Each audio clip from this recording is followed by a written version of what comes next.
তারেক রহমানের এই বহুল প্রতীক্ষিত প্রত্যাবর্তনকে স্মরণীয় করতে প্রকাশ করা হয়েছে একটি বিশেষ গান, নেতা আসছে।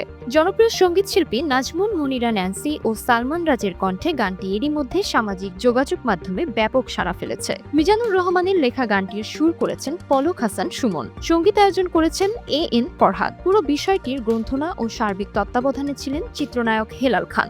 বিএনপির অফিসিয়াল ফেসবুক পেজ ও ইউটিউবে প্রকাশের পর থেকে গানটি দলীয় নেতাকর্মীদের মধ্যে ব্যাপক উদ্দীপনা সৃষ্টি করেছে। গানটির কথায় তারেক রহমানের স্বদেশ প্রত্যাবর্তনকে মা, মাটি ও মানুষের কাছে সূর্য সন্তানের ফিরে আসা হিসেবে তুলে ধরা হয়েছে। বাংলাদেশ জাতীয়তাবাদী সামাজিক সাংস্কৃতিক সংস্থা জাসাস মনে করছে, এই গানের মাধ্যমে রাজনৈতিক উত্তেজনার পাশাপাশি সাংস্কৃতিক অঙ্গনেও এর স্পষ্ট প্রতিফলন দেখা যাবে।